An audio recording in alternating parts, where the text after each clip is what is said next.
Hello, hello, hello! It's exactly 3 p.m. And I would like to say hello sa mga beautiful business-minded na people. And gusto kong malaman kung eto ba yung dialogue natin. Sinasabi nyo ba na nilalangaw ang mga post ko, Mami En? Walang pumapansin. Ano ba ang dapat kong gawin, Mami En? Nag-post na ako ng maraming photo, tapos sinubukan ko na rin yung video, mga content, pero wala pa rin bumibili. O kaya, ganito din ba ang sabi ninyo? No? Ang nasa isip nyo na ang dami ko ng followers, Mami En, pero paano ko silang mako-convert into paying customers? So, ang tanong ko is, nakikita ba natin yung mga ibang mga business owners at saka content creators na kumikita ng malaki at iniisip mo kung paanong gawin yan? So, what if I told you that with the right content strategy, kahit na tayong mga maliliit na business owners, kaya nating gumawa ng content na nakakapag-convert from viewers into paying customers? Because, alam nyo, yan ang episode natin today. So, welcome sa ating Facebook Live, sa ating Zoom call, mga anak. Today is Tuesday and we have another episode of our Meet My Mentor series. And I'm so excited to have all of you here today. So, para lang sa ating mga first-timers, no, mga suki, pagbigyan natin sila, no? Allow me to give a short intro,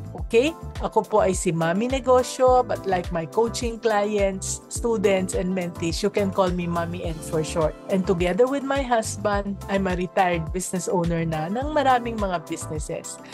Yung iba nagtatanong, ano ba talagang negosyo mo, Mami N? So among them, naging franchisee po kami ng Chowking for 18 long years. Naging licensee po kami ng STI College in Zamboanga City dito for 28 years. We were owners of computer repair shops, pension houses, and jewelry stores. And ngayon na nasa retirement stage na kami, naipasa na po namin lahat ng mga negosyo namin sa aming mga anak. And nag-focus na lang po ako sa pagiging author, online business mentor, coach, speaker, of course, and content creator. Alam nyo, ang mission ko is to help and guide Filipino business owners to grow their businesses more easily and faster. Kaya po meron tayong mga show na tulad nito, mga free videos. At alam nyo ba what makes me really happy? No? Kanina nakatanggap ako ng comment sa aking DM sa Facebook and I was really very, very happy kasi nakakatulong daw ako sa kanya, sa kanila, sa kanilang mag-asawa. No? That is what makes me happy, to share all the lessons that I have learned in my 40 plus years as a businesswoman.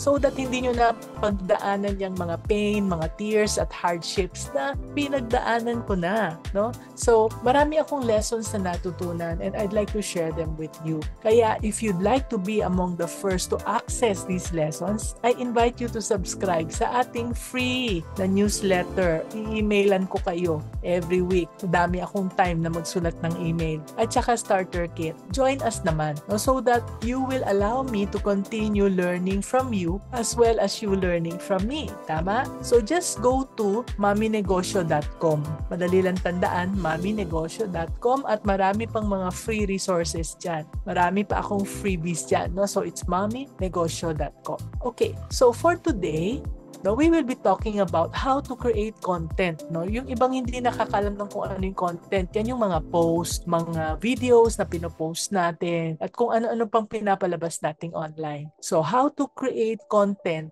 that converts. Ibig sabihin, pag-usapan natin, bakit create ng content, hindi bumibenta? Anong dapat nating gawin? So, I'm so happy with this guest that we have today. No, konting kwento lang. I remember the exact date nang makita ko ang pogi nating guest. Napaka-pogi niya. Puting, kinis-kinis ng kanyang skin. November 10 pa yon last year. I was invited to be one of the speakers of the Philippine Business Network at pinaupo kami sa table, nakaharap ko tong dude na to. Siyempre, hindi ko siya kilala. Mahina ako sa balita. Pero, nalaman ko lang na siya muna ang mag-i-speak before me. Tapos nakita ko, Diyos ko, itong mamang ito, punong-puno ng tattoo. Punong-puno ng tattoo sa kanyang braso at may kulay pa. At syempre ako, alam niyo naman ako from the old generation. ang mga prisoners lang sa bilibid ang may mga tattoo. Kasi pag wala silang ginagawa habang nakakulong sila, they tattoo each other.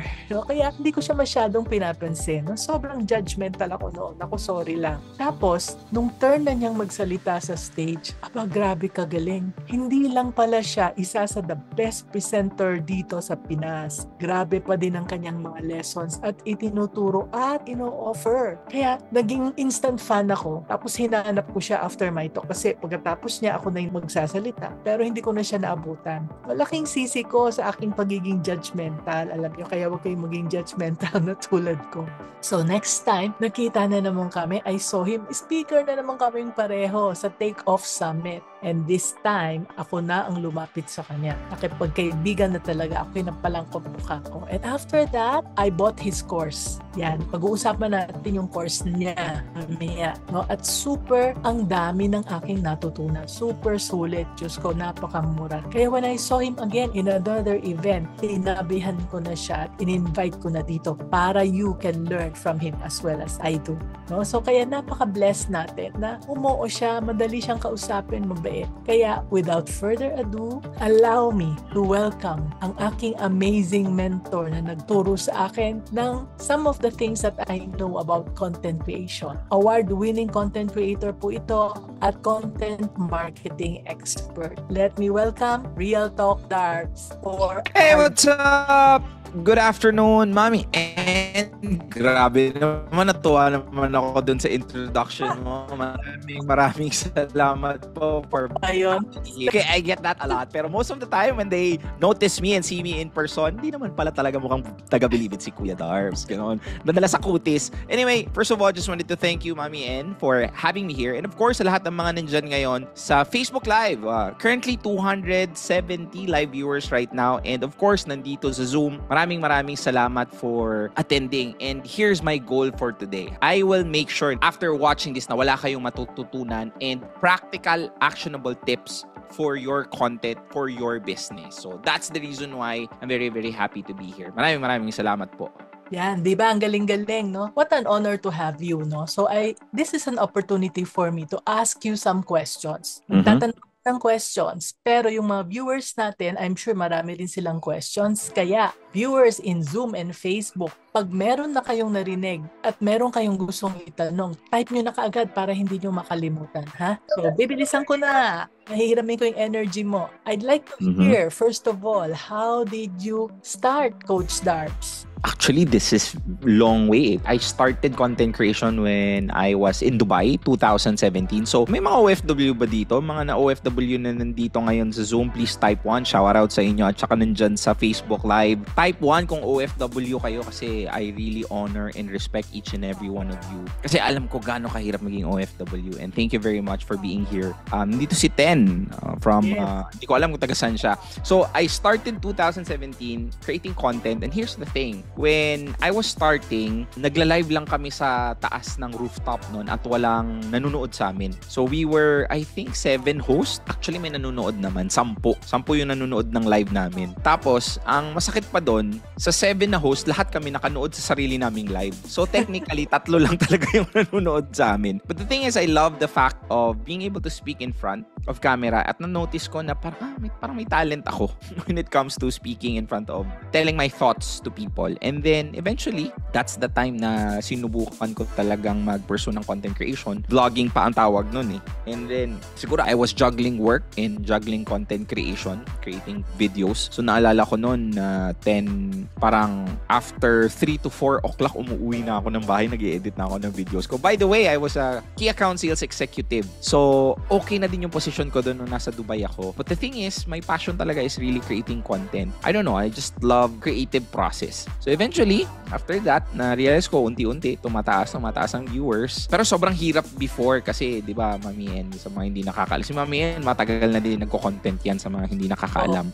Long form pa ang content nun. Parang hindi pa acceptable na gumamit ng cellphone para gumawa ng video. Wala pang shorts nun. It was all long form content for you to really create. So, sobrang hirap. So I can still imagine parang 4 or 5 hours akong nag-e-edit ng videos ko. At hindi ako pumapayag na hindi ako makapag-post ng once a week, kahit once a week. And then eventually, it grew. Nag-quit ako ng job ko as an OFW and then naging full-time content creator ako way back 2021. So 4 years. That was 4 years. That was the time na everybody was scared of losing their job kasi yun yung nag-lockdown eh. Pero I was preparing for the March 2021 ang last day ko sa office. I can still remember.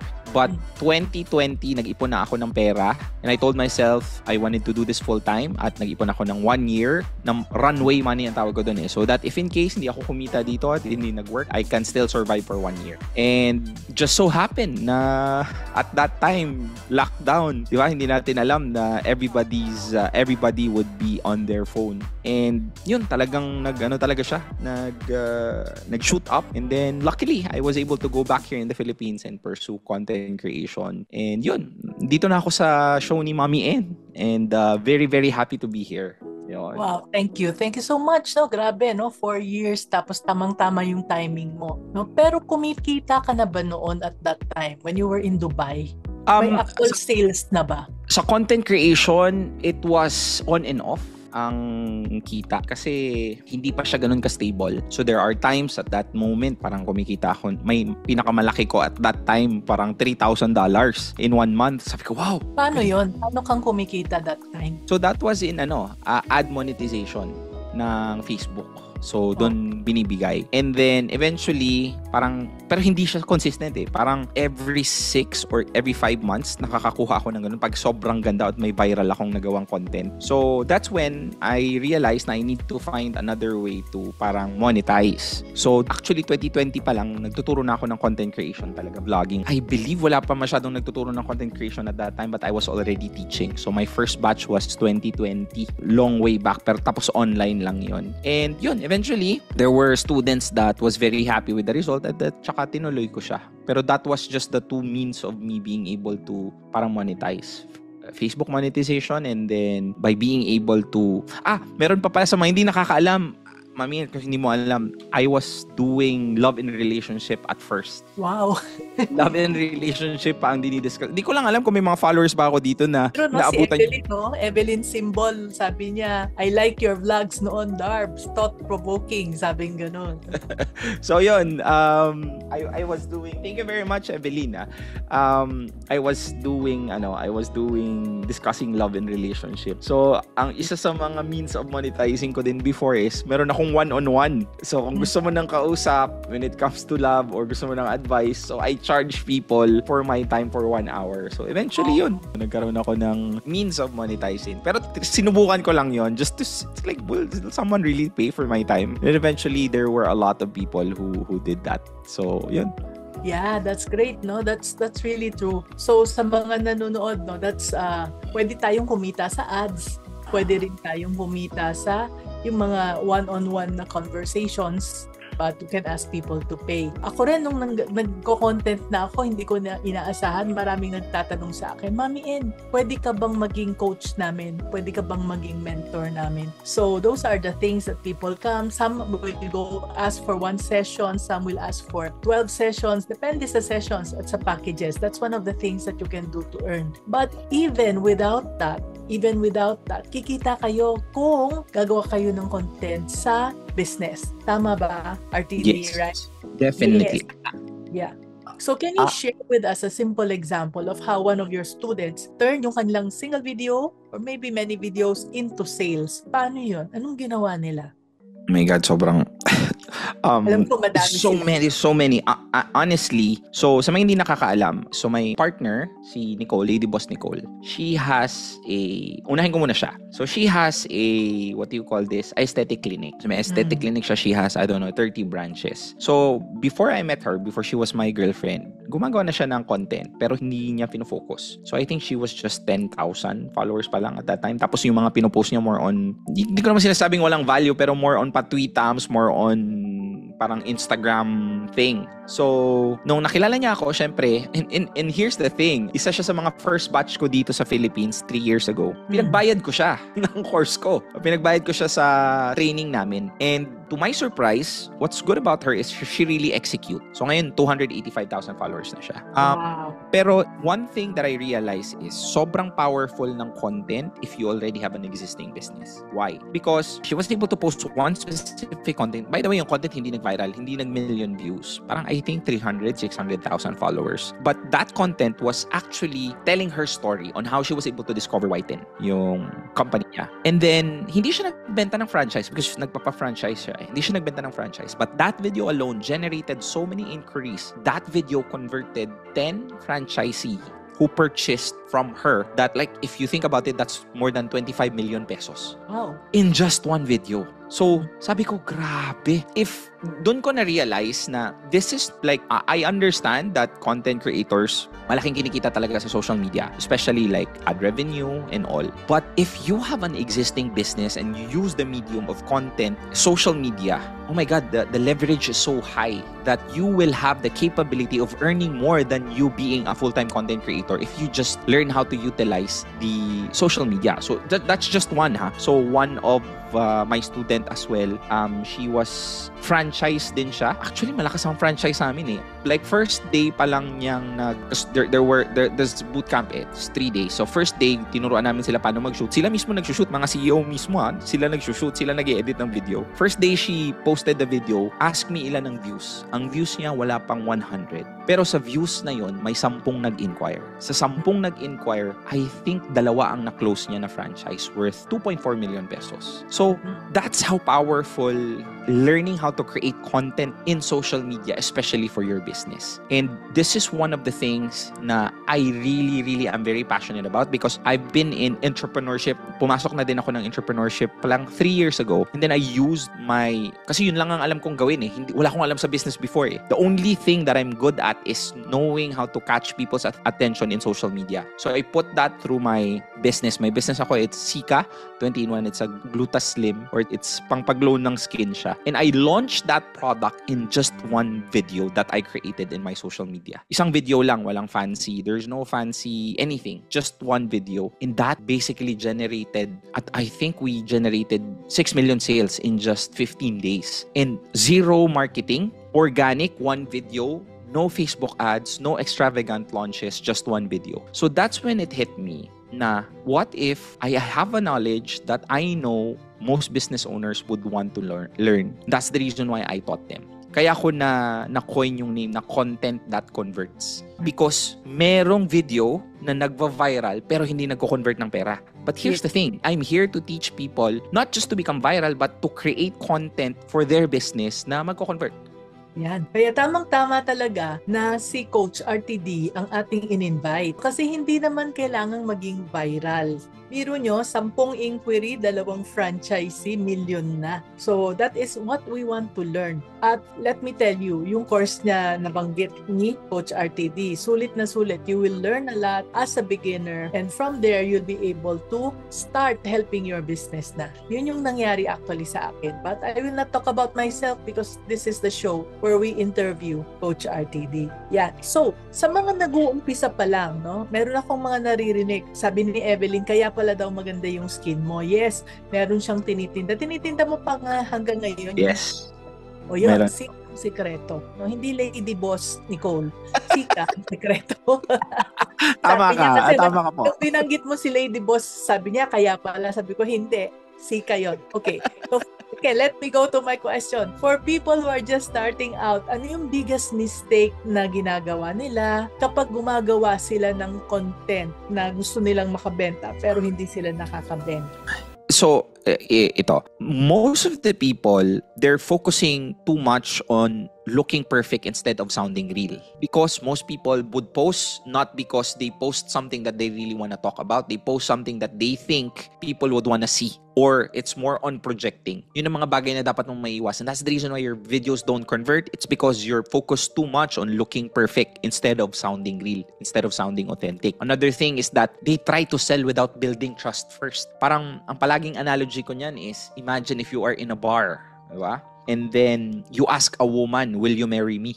What would you think the woman would say kung kakakilala mo pa lang doon sa babae? Would the woman say yes? Hindi ko alam kung kayo mag-yes kayo. Pero most of the time, 99% the woman would say no because you're asking already for a commitment and you just knew, kakakilala nyo pa lang sa kanila. So, don't sell right away. You have to build trust. That's where the content is very, very important. You have to learn how to build trust with these people by giving them value through the content that you produce. And once that happened, it allows you now to have that parang you kill them with kindness. That's so much so that these people will beg you to sell something to them. Ganon. And of course, isa din sa mga mistake is they overthink. Most people overthink and they don't post at all. Bakit sila nag-overthink? It's not because they lack knowledge, skill set. It's just that they think too much on what people would say to them. Sabi nila, kailangan ko dapat ng ganito, kailangan ko dapat ng ganyan, dapat perfect ako, marunong ako mag-edit, dapat magaling ako magsalita, dapat maganda yung lighting ko and stuff and all. They want everything to be perfect. Perfectionism is an excuse not to execute. Because most of the time, my friends, it's not that you want things to be perfect. Most people just don't want to look like a fool.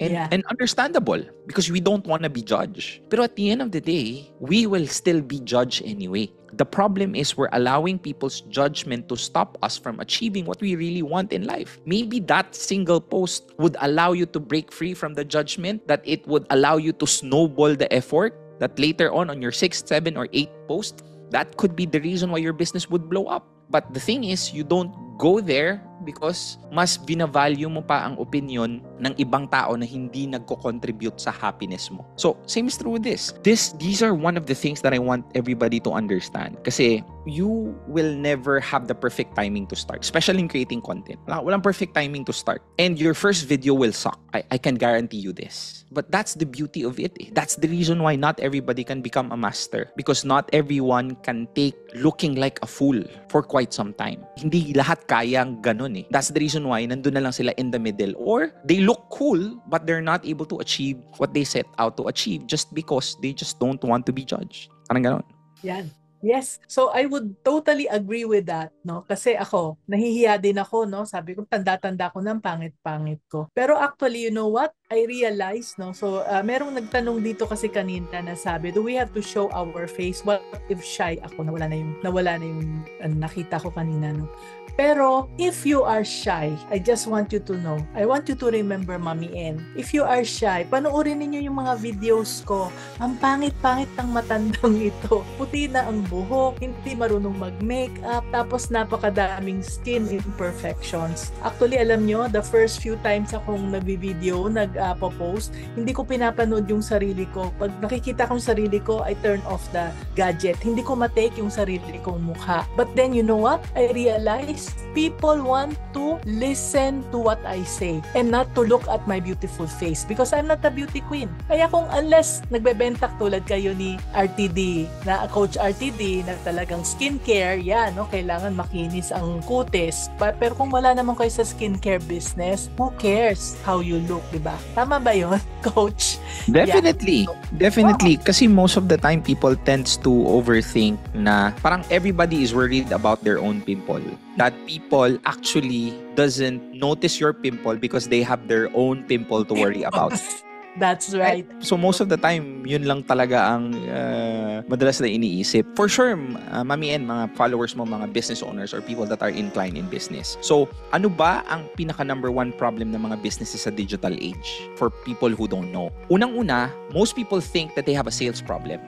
Actually, it's not a sales problem. They have a marketing problem. Like yung sinasabi to, best known beats best. Regardless if you have the best product, sabihin na natin best, I don't know, siomai in the world. But if people don't know that you have the best siomai, it's useless. Kung si Glenda, merong siomai na binibenta pero sakto lang, sakto ang sarap lang. Pero alam ng lahat, mas tatalunin niya yung siomai na pinakamasarap. It's not lack of products or service. It's actually lacks attention. People don't know that you exist. And most businesses have great offers and great products but zero visibility online. Parang perfect example nito, parang may tindahan ka sa gitna ng disyerto, kahit gaano kaganda ng paninda mo, kahit gaano kasarap, kung walang dumadaan or kung walang may alam yan, walang bibili. You can't sell to people who don't know you exist. Visibility is the new currency of sales. In order for you to afford that, you need to learn how to post content in the internet.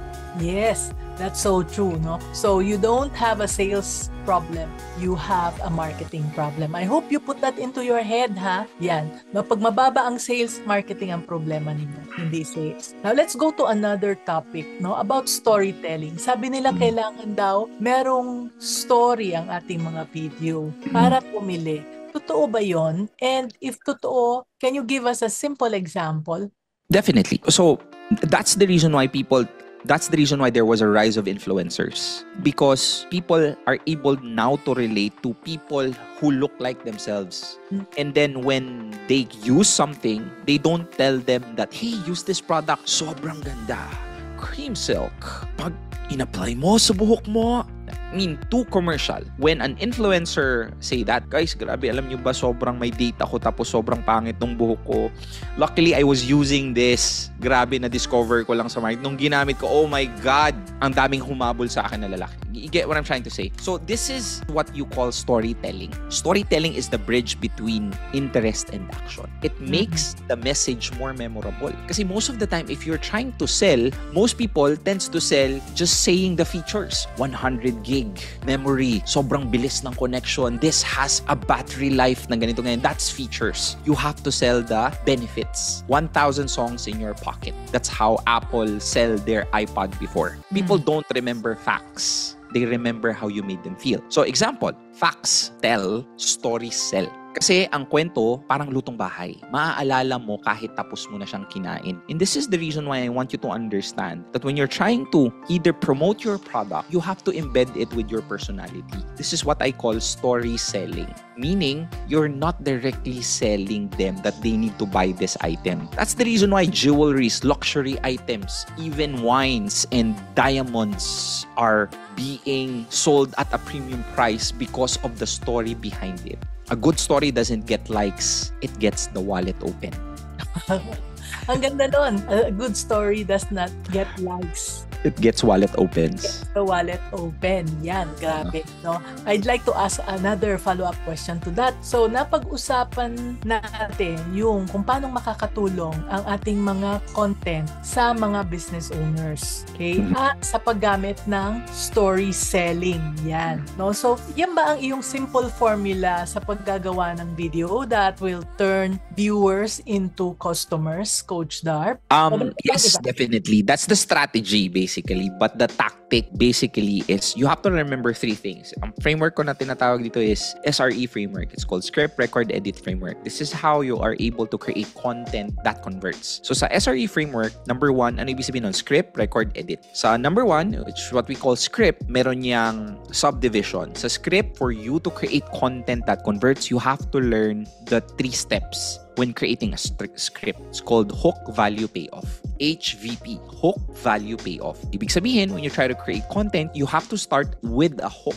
Hindi pwedeng, hi guys, welcome to my vlog today. Kaya hindi nanonood ng tao because you start very slow. When I say hook, it has to allows your audience attention to be catched, or you have to pique their interest in the first 5 to 7 seconds. So hindi pwedeng slow. It has to have a gut punch. It has to be polarizing. It has to ask intriguing questions so that people would stop scrolling because you got their attention on the first 5 to 7 seconds. Next is value. Syempre hindi hanggang hook lang. Dapat may value yung sinasabi mo. It has to deliver. And that's the reason why there's a lot of people here today. There's more than 300 people in the Facebook right now at nandito sa Zoom. Ilan? There's 91 people here in Zoom at this time. Everybody's busy at this time, but there are people who join. Why? Because Mami N gave value to us. That's the reason why we inclined to follow her. Ganun ka-importante yung value. And of course, last but not the least is payoff. You have to make sure that it has a proper closing yung content mo. Meaning, if in case you have a CTA or call to action, dito mo na siya sasabihin. Or if you need to wrap around what you said doon sa hook, doon mo din sasabihin sa payoff. So, those are just the 3 things you need to remember when you're trying to create content. Hook, value, payoff. That's it. You don't have to overthink things. You don't have to go to the internet. This is the formula that even the best content creators are still using up until now.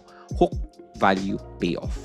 Okay. And also, yung sinabi mong SRE formula, no? So, we're talking more about that in the course, right? Yes, I will be talking about that in... Alright. So, yun yung parang thrilling na part, no? Okay. So, sa mga nanonood sa atin na very busy business owner, na meron ng content, kaya lang hindi pa rin kumikita, no? Ano yung quick change lang nila other than doing hook value payoff? What else can they work on sa kanilang content para mag-convert better? I think it's about how you speak to your audience. Kasi most of the time, like say specifically if you're in the e-com business, may nakita ko dito e-com. What specific product are you selling? Are you using the right words to the right demographics? Kasi most of the time, you cannot talk like a teenager if your audience are adults and vice versa. So even if you're creating content consistently and it's not parang giving you result, maybe there's the messaging problem. Kaya sobrang importante on knowing who your customers are or who are you talking to, and then eventually fine-tune the approach moving forward. Okay, great.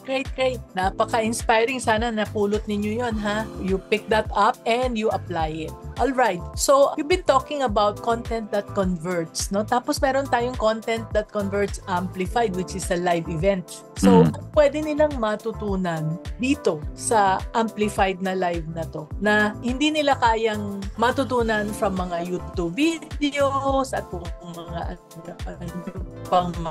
free content na nandyan sa online. So a way for us to really reach lots of business owners, kasi sa mga hindi nakakaalam, our level, the level 2 program that we have, which is the 3 days, it's premium. But like premium in a sense that if kumikita ka naman sa knowledge na worth 20 million or 4 million pesos, for sure, the price of that would be premium as well. So I created content that converts to make sure to also help business owners learn the techniques so that you could also apply it to your business. So ano yung mga matututunan mo dito? One of the things that most business owners don't understand or fail to realize is yung adding a clear call to action sa mga business. Like most of the time, when we're trying to create content that converts or we're trying to create content and we want to sell, sabihin na click the link below. Ganun lang. Make sure to message us. That's just one part of the CTA. Kasi ang CTA is what we call to action. You have to drive these people to take action. And if ang sasabihin mo lang click the link below, it's parang ginising mo yung kapatid mo tapos ang pagising mo, ay, gising na. Hindi ganun. Hindi magigising yun. A clear call to action has to have structure. First, it has to be compelling. You have to make sure you offer something na mauubos agad-agad by basically, for the first 100 people, I will be giving 10% discount. That's it. For the first 20 people who will message us right now, bibigyan po namin kayo ng additional package for the first 20 people. Now, this allows those people to really, really create action because there's something that they will be missing if they don't. Diba? And of course, stop saying PM is the key. Huwag mo sabihin yung PM is the key. Always make sure to give them a clear, direct instruction. Make your offer more obvious, not mysterious. Tulad nga na sinabi ko, when you try to attend content that converts, syempre matututunan mo yung SRE frameworks, script record edit, yung hook value payoff. Bibigay ako ng example doon mismo. And also, one of the things that you would realize is that marami kasing tao would have a lot of limiting beliefs. Hindi naman ako techie, hindi naman ako magaling mag-edit. Wala na yan sa edad ko. Doon sa Content That Converts, I will be showcasing case studies of people who looks like you or people that are less talented than you are who got results. So that when you walk away from there, you don't have any excuse telling yourself na hindi mo kaya kasi kaya nga nung iba eh. So, yun. And of course, most of the time, the experience in itself of attending a live interactive program, hindi mo talaga siya, it's something, I would love to think na this is one of the best, if not the best content creation training in the entire Philippines. Kasi dito, sa mga hindi nakakaalam, kasama ko po si Francis Kong, sa mga hindi nakakilala, at si Chinky Tan sa Content That Converts Amplified. So, isipin mo na, wag ka na lang pumunta dahil sa akin, pumunta ka na lang dahil sa kanila. And of course, my team as well, yung mga tao na gumagawa ng script, yung mga tao na nag-i-edit ng content ko, yung mga taong gumagamit ng AI, those are the people who's gonna teach you. Basically, lahat ng mga magtuturo sa inyo sa Content That Converts will definitely be able to explain things to you because they are doing what they're teaching. So, yeah. Yeah. Okay. So, madami pa akong gustong itanong, no? But, ang daming questions dito, baka maubusan tayo ng oras. So, let's now hear from our viewers. Yan. Ang first question natin, sabi ni Ioni, totoo ba yung sabi nila na algorithm sa FB at IG that we have to know this algorithm that content quality is not really the factor ng pagpapadami ng views? Okay, let me explain this to you. What do you mean by algorithm? If you know how to identify and what the purpose of the algorithm is, you know what the algorithm is. Algorithm in itself, or the purpose of the algorithm is to let you stay in the platform as long as possible. That's just it. Yun ang purpose niya. The main goal is for you to stay there. Kung bubukas ka ng TikTok, the algorithm will work towards you staying in the platform. Natatandaan nyo ba? Like you have a thumb, may tinammark ka or may sinave ka na clip, tapos kinuha mo yung phone mo, tapos ano nga yung quote na yun? Tingnan ko. Tapos pagtingin mo, hindi mo na mamalaya, nag-scroll ka na ng 30 minutes. Tapos nung binalik mo yung phone, bakit nga ba ako? You don't realize because you got targeted by the algorithm, because the algorithm works so well that it shows you the things that you want to see, because its main goal is to let you stay in the platform as long as possible. Bakit yun ang goal nila? Because in social media, there's two people that are there, content consumers and advertisers. Content consumers are like us, nagko-consume ng content. But the thing is, there are also the other side of the business, which is social media platform. If the platform is free, it's not free because you are the product. Your attention is the product. So that's what they sell to advertisers, to Facebook, to TikTok. Diba? Yun ang binibenta nila. Hindi mo pansin, pinapakita nyo yung first 5 na gusto mong makita, cat videos and all, and then on the 6th video, nakita mo may isang ad. And then after that, balik na naman dun sa gusto mo. So you don't realize that your attention is being hacked. So that's the reason why they want you to stay as long as possible, so that on the 5th scroll, 6th scroll, mapapakita niya na yung advertisement, because sobrang laki ng binabayad ng mga tao sa advertisement. So knowing this, how can we hack the algorithm right now? If we know that the algorithm's purpose is to let you stay on the platform as long as possible, then we need to learn how to create content that would make people stay in the platform. So paano yun? Ano ba ang chine-check ng algorithm? Ang chine-check ng algorithm, ang metrics na chine-check niya is AWP. Type it down there, AWP. It's called average, AWT, average watch time. The higher the average watch time you have, the better you have to becoming viral. You will never have a content that would become viral if it was not pushed or recommended by the social media. So like say for example, ako, I have 5 million followers. Mamian have 800,000 followers or almost 1 million followers. It doesn't mean that when we post, the content that we post would automatically be seen by 5 million of our followers or 800 or 1 million of followers ni Mami N. It doesn't work like that. It would still go through testing. So ang ginagawa nila is, the social media, nag-post ka ng content, papakita yan sa first 100. Sa first 100, pag nakita ng algorithm na sa 1 minute mo na video, 30 seconds ang average watch time, mataas, which is sobrang taas, which is 50%, then it's gonna push it to another 1,000 people. If it's the same, it's gonna push to 10,000 people. And if it's the same, average watch time mo is again 50% or mataas, it serves the purpose of the algorithm, which is to let people stay in the platform as long as possible. Then it's gonna open the floodgates. It's gonna recommend your content anywhere. So, knowing this, how can we reverse engineer it? How can we make people watch our content long? So, doon na natin ni-reverse engineer yung SRE. Doon na natin ni-reverse engineer yung hook, value, payoff. Our content should have hook, which we will let them stay for 5 to 7 seconds. After we let them stay for the first 5 to 7 seconds, then we give them the value, which is gonna be another, 10 to 15 seconds. And then the payoff, which is gonna be another 10 to 15 seconds ulit. So, once you have that structure, it allows you to consistently create content that performs. Kasi most of the time, if you do unscripted content, the problem there is hindi magiging consistent din ang results mo. Because maybe you might have a very good value, like a content that it's in the middle is very good, but you might not have a very good hook. That's the reason why the content did not become viral. It was not pushed and suggested. Yan. Sorry, Mami, ang dami kong sinabi. But yeah, it was very, very clear. No? Kasi I know about algorithms, I know about CTAs and yung mga structure, pero hindi ko siya na-combine. So, very, very helpful to me as well. Thank you so much. Okay. So, maraming nakaabot dun sa mga interview mo about love. So, anyway, this is from FB. Ang tanong lang niya, ideal po bang mag-hire ng video editor para sa mga content for businesses kahit na nagsisimula pa lang?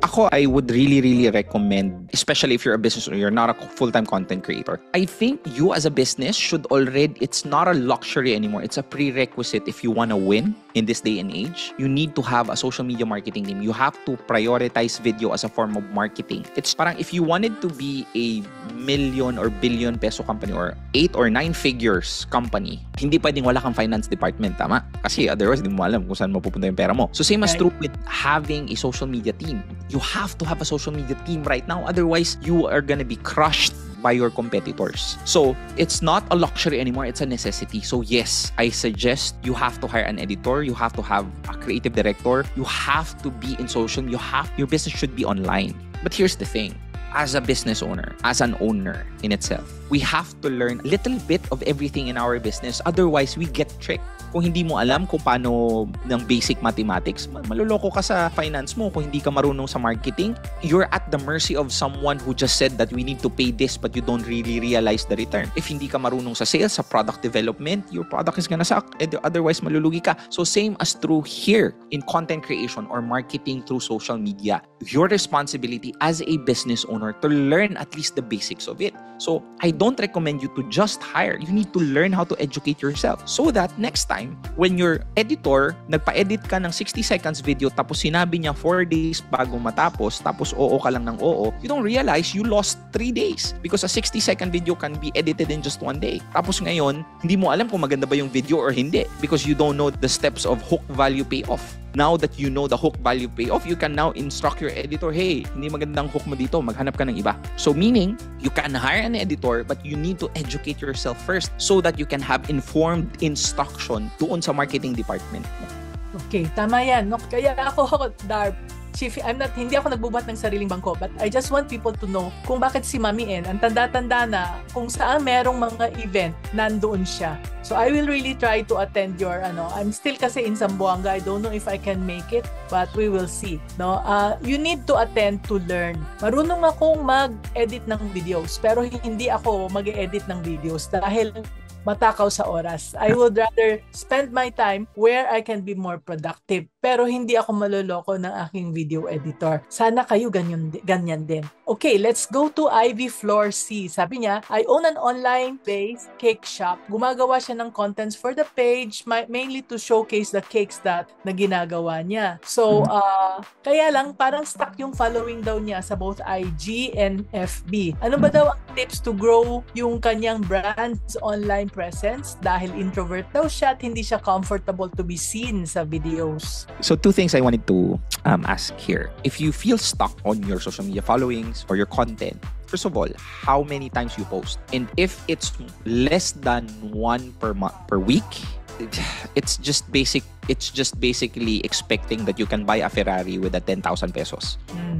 You will not have followers if there's nothing to follow. So you need to put content out there. And most of the time, we tend to underestimate the price or the amount of work we need to pay to achieve a specific level of success. Because kala natin, magpo-post lang ako ng once per month, magkakaroon na ako ng 100,000 followers. So, the gap is so high. I would like to let you understand that at least once a day, dapat nagpo-post ka ng content. And not just blindly posting content that has proper structure. Kasi, isipin mo, I had couple of students already who posted content. First time they posted content, they had the right structure. They were able to get results the following day. So meaning to say, maybe hindi na sa pagpo-post but the type of content that you post out there. Number 2, I want everybody to understand as well that it takes time. Like, yes, it's nice to know that there are people who posted content and eventually got results out of it, but nothing that is great comes easy. And we're just lucky right now because previously, the platform of massive attention, which is you post a specific content for your business and many people are able to see it, was not free. That was television. That was the platform of massive attention 15 to 20 years ago. And in order for your business to be in that platform, you need to pay at least 10 million, 30 million pesos just for everybody to see and to know who you are. But right now, the shift changed. The platform of massive attention right now is social media. And guess what? Social media is free. The only thing that you need to pay for is the effort na lang on how to create content in there. And guess how many times? Meron ba limit for you to post content in social media? There's no limit. So, the more you post out there, the more you learn, you need to put your time, effort, and energy into this. Let's just say 3 to 4 months of focus, you're set for life because you now have a sales machine that's gonna continuously sell for your business 24/7. And sino yon? Yung content na pinost mo. And imagine having that kind of leverage. And ang kapalit lang nun is being able to really just put time, effort, and energy into learning this thing. Kasi wala akong kakilala na makikita mo sa social media, makikita mo sa daan ngayon na walang cellphone. Siguro yung bata, siguro. I don't know. May 80% of people that you know has a phone. And no, 80. Almost 99% of the people that you know has a phone. And most of them are able to access social media. That's where the attention is. And you need to be there as your business. Kaya nga, di ba, best known beats best. Hindi importante na masarap ang product mo or maganda. Dapat alam din yan ng tao. And the best way for people to know your product is to be there in a platform that most people are, which is social media. Yan. No, sana sana naintindihan natin lahat 'yun ha. Kailangan talagang mag-post, gumawa ng content hindi lang once a month, kundi as consistent as you can, as constant as you can. Pero ito si Tina, ito pa rin paano kung too shy to be in front of the camera? Kailangan ba talagang in front of the camera? Okay, that's a very good question. First of all, so pag sinasabi kasing too shy, hindi magaling sa harap ng camera or hindi masyadong comfortable, do you have enough data for you to say that you're not good or you're too shy in front of the camera? Kasi most of the time, you only were there 1, 2 to 3 times. And that's not enough data for you to say that you're not good. So same as true with a kid. Paano ba yung unang naglakad yung bata? Paano ba siya lumakad? Pagewang-gewang. Does that mean na habang buhay, pagewang-gewang siyang lumakad? Hindi. It's just that he was just starting. But give him a couple of weeks, months of continuously walking, that kid will eventually walk straight. Heck, it will even run. Mahirap siyang habulin. Diba? So same as true with you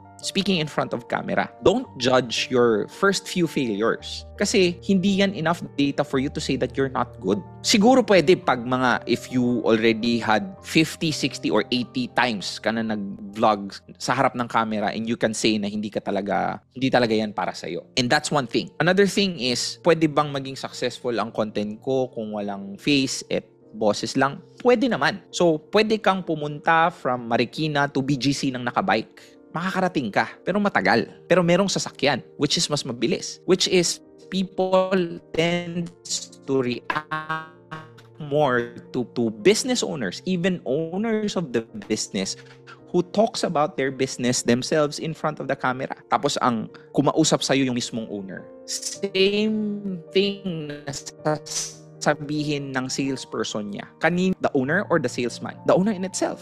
Because you know that is backed by someone who created the product itself. So, it's your chance to speak and have that kind of effect to your audience worldwide by being able to talk about your product in front of the camera, and your audience would make things more believable, would believe to you more because you're the owner, you're the one who conceptualize. And would you agree, you as the owner, in this world, you have the best context of what your business is? Person to talk about it in front of the camera.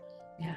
Okay, so sa mga nagtatanong at sa mga shy, no, totoo yan first few times, hindi talagang maiilang kayo sa sarili ninyo. But then, sabi nga, yes, how many times have you done it na ba? Tanong ni Evelyn Simbol, how long should we build the trust? 1 week, 1 month? Sabi mo nga, RTD, sabi mo nga, 80 times? Or kahit nakalahati, pwede na siguro 40 times? Pwede. How long will it take to build trust? So, trust is a very tricky word.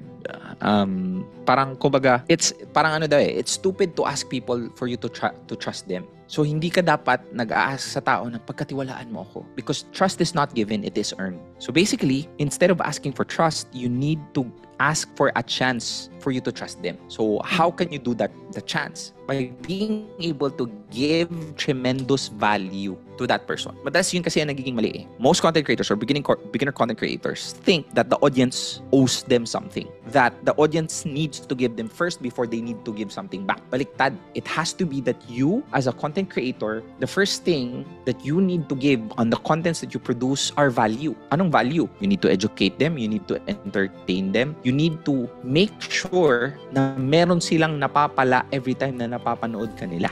That's what I call value. And eventually, it's just how you're able to transition them into not just liking you, but allowing these people to actually parang rally behind your product, na parang mahihiya na siyang hindi bumili kasi sobrang dami mo nang binigay na value sa kanya. Parang gano'n. Okay, no? So, ang ganda nun, ha? Trust them first before you ask for their trust, no? Tama yun. And marami pang nagpo-post dito tungkol lang sa contents nila na hindi pinapalabas ni Meta and so on. Ang tanong talaga, I just want to repeat yung sabi ni RTD na ilang beses ba kayong nagpo-post? Araw-araw ba kayong nagpo-post? Kasi kung hindi, huwag kayong mainis kay Meta. Kasi gusto ni Meta, mas favorite niya yung mga consistent ang posting. Tama ba, Coach? Yes, exactly. And how you're able to post. Kasi most of the time, baka gumagamit ka ng mga copyrighted music kaya hindi pinapakita ni Meta. Ay, mga technicalities, hindi po pwedeng gumamit ng mga music na copyrighted or yung mga sikat na music. Maybe against community standard. Baka nagbibenta ka ng alak sa Facebook. Bawal po yun. Or maybe there are some languages that you shouldn't be saying in front or in the video. So, there's quite a bit of technicality on it. Pero most of the time, siguro the reason bakit hindi na po-post is baka na you're able to hit those community standards. Pero if in case, like say for example, your business is food, coffee, cakes, just a simple hook value payoff, alam mo ba na pwede kang mag-bake kahit wala kang baking oven? Watch this video kasi ituturo ko sa'yo kung paano mo to gawin. That's already a hook. So basically, you can say, so, I mean, value, I don't know. Pwede ba yun? I think pwede yun. Pwede kang mag-bake ng walang oven. So parang ilalagay mo lang sa pan. So I mean, those kind of things. And here's the thing, baka yung product mo, yun na yung binibenta mo pala, na pwede na yung product mo na pwedeng i-bake na walang oven. Or, mahilig ka ba sa sweets pero masyadong mataas ang sugar mo? What if I told you that there is a solution for that problem? Introducing blank, your product. Itong product na to satisfies your cravings sa sweets, especially ang dessert, chocolate, blah, blah, blah, blah, blah, blah. But here's the catch. Na-satisfy mo yung sweet tooth cravings mo, pero this has no sugar in it. And if you wanna taste this thing, you can go ahead and check the link video. So I'm just creating content on the fly. So there's no way you can tell me that there's no creative way for you to effectively parang produce content for your product. The only reason why I'm able to think on the fly live right now is because I was able to have the framework, hook, value, payoff, which I already told you na. Yan, no? So, okay. Ito yung question from a business owner. Sabi niya, how do you even start to create content as a business owner? Where do you look first? Ano yung first step? Okay.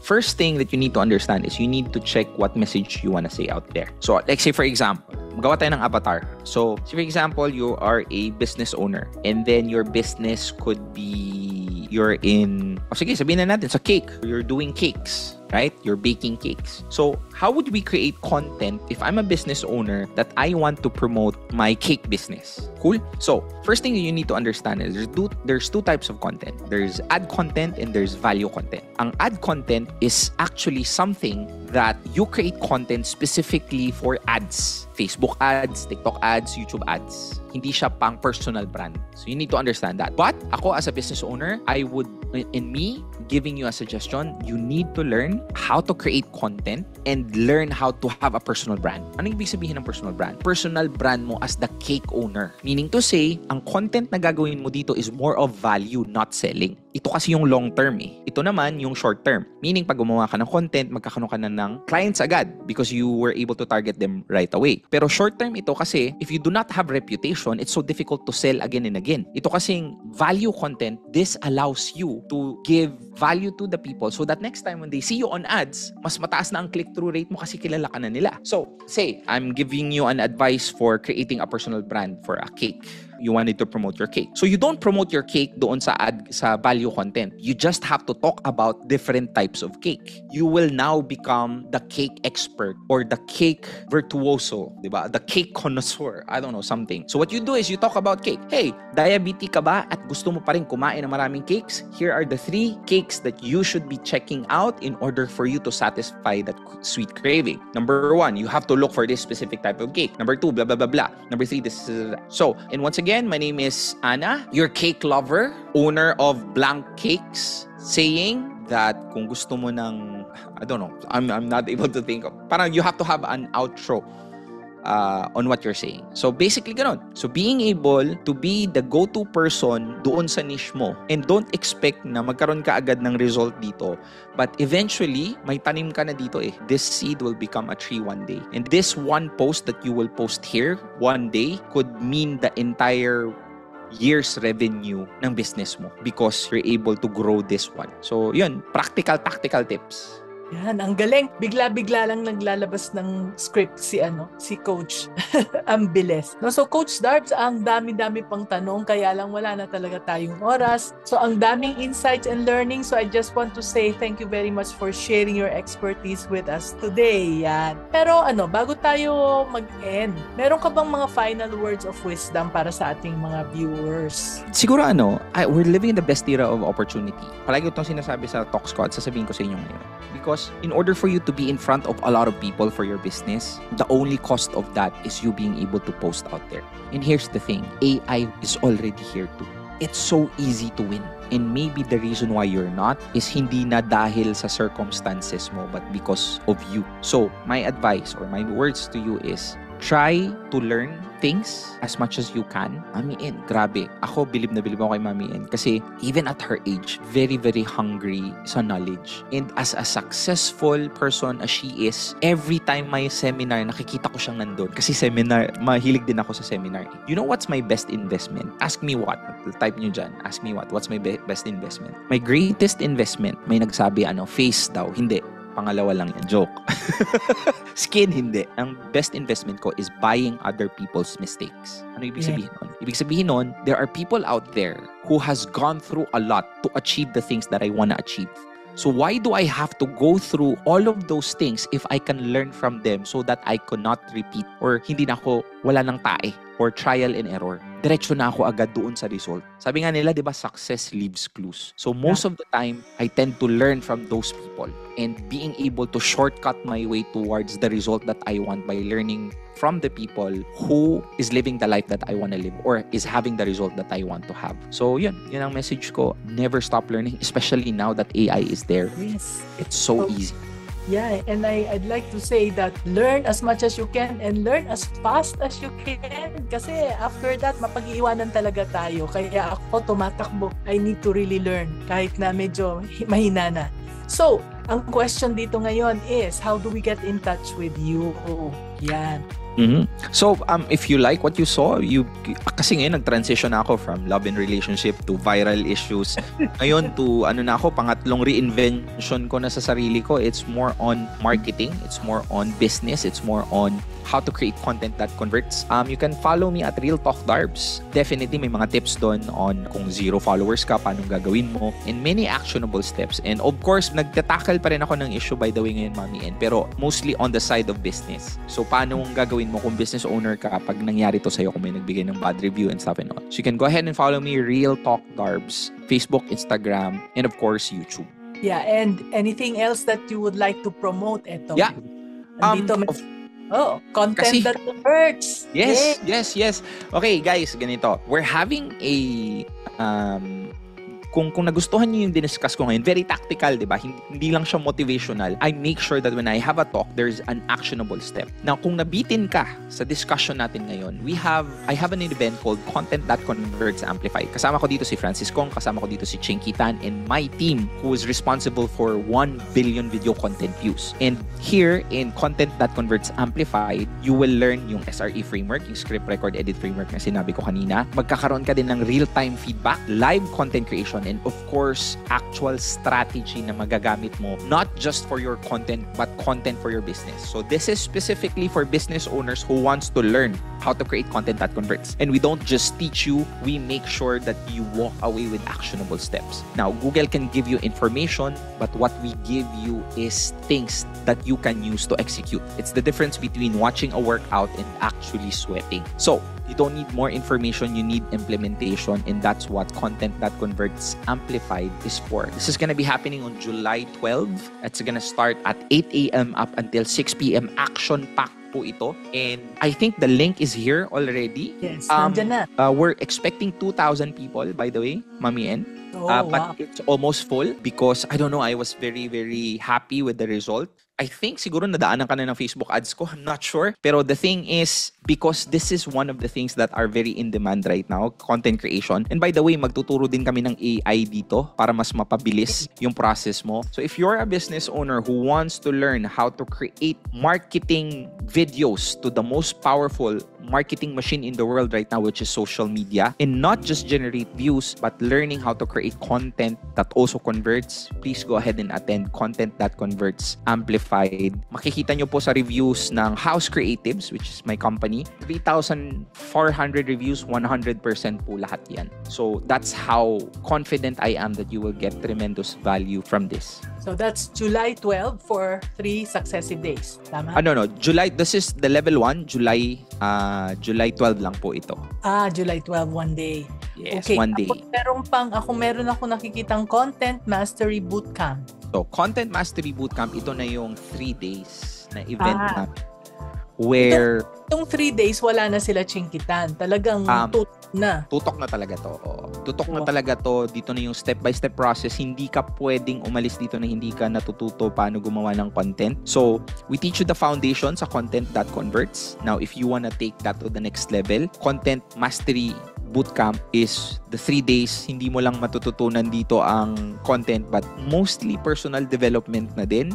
Marami ka ding reflections. And of course, ang sobrang ganda dito, Mami N, is sobrang daming mga business owners na high quality business owners na I would be proud to say na yung mga students ko, kasi batch 10 na to I think they were able to have business with each other, and I think 100 million pesos na ang worth of business that was exchanged because of the connection that they got. So you will be part of that community as well of other business owners too. So, yun. Yan. So, dalawa yan, no? So, unahin natin yung Content That Converts and kita-kits tayo dyan. Tapos, after that, sa Content Mastery Bootcamp. July pa pala, kaya ko pa. Kala ko ngayong June, kaya medyo July pa. Thank you so much. It's been an honor, Coach Darb, that you really graced this occasion. Yan. No? Kaya sa ating mga viewers, I hope you're very grateful kay Coach Darb. So, if you found this session valuable, join us again next Tuesday. Dahil sa Tuesday, ang aking friend naman, I have a friend whom I will invite and you will really be impressed dahil siya ay si Miss Eloisa Cerate. She's a business consultant and an agency owner. Ang ituturo niya sa atin is kung paano naman gumawa ng system. So, napag-usapan kanina yung franchise. Hindi tayo makakarating sa pagiging franchisor kung wala tayong systems that work. And that is what Eloisa Cerate will be talking to us about. Ang title is Building Systems That Work, How to Make Your Business Run Smoothly. Kaya kung gusto niyo mag-register, nandyan na, register sa Zoom, nandyan sa chat box at sa comment section. So, until next Tuesday, thank you very much. Thank you, Coach Darb. At until then, keep shining and keep being business-minded, Pinoy.